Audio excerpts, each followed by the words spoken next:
ആരോഗ്യ കേന്ദ്രങ്ങളുടെ അടിസ്ഥാന സൗകര്യങ്ങൾ മെച്ചപ്പെടുത്താനും സ്കൂളുകളുടെ വികസന പ്രവർത്തനങ്ങൾക്കുമായി പ്രത്യേക തുക മാറ്റിവെച്ചിട്ടുണ്ട്. പരിസ്ഥിതി സംരക്ഷണത്തിനും ഹരിത പദ്ധതികൾക്കുമായി പ്രത്യേക പരിഗണന നൽകും.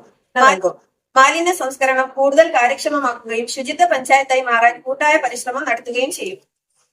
ഈ കാർഷിക മേഖലയിൽ നമ്മുടെ നാടിന്റെ നട്ടലായ കർഷകർക്ക് വലിയ പ്രാധാന്യം നൽകിയിട്ടുള്ള ബജറ്റാണ് 2026-27 തെങ്ങ്, വാഴ, കവുങ്ങ്, ക്ഷീര കർഷകർ, വനിതാ കർഷകർ ഉൾപ്പെടെയുള്ളവർക്ക് ഗുണകരമായ വിവിധ പദ്ധതികളും മേൽത്തരം വിത്തുകൾ, വന്യജീവികളിൽ നിന്നും കൃഷിയെ സംരക്ഷിക്കുന്നതിന്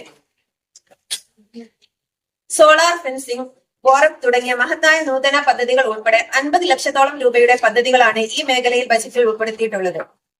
ജലസ്രോതസ്സുകളുടെ സംരക്ഷണം, കൂണൂർ പുഴ, ചെറുപുഴ സംരക്ഷണം, തോടുകളുടെ സംരക്ഷണം എന്നിവ വഴി പഞ്ചായത്തിലെ പ്രധാന ജലസ്രോതസ്സുകൾ സംരക്ഷിക്കുന്നതിന് വേണ്ടി 40 ലക്ഷം രൂപ ബജറ്റിൽ വകയിരുത്തിയിരിക്കുന്നു.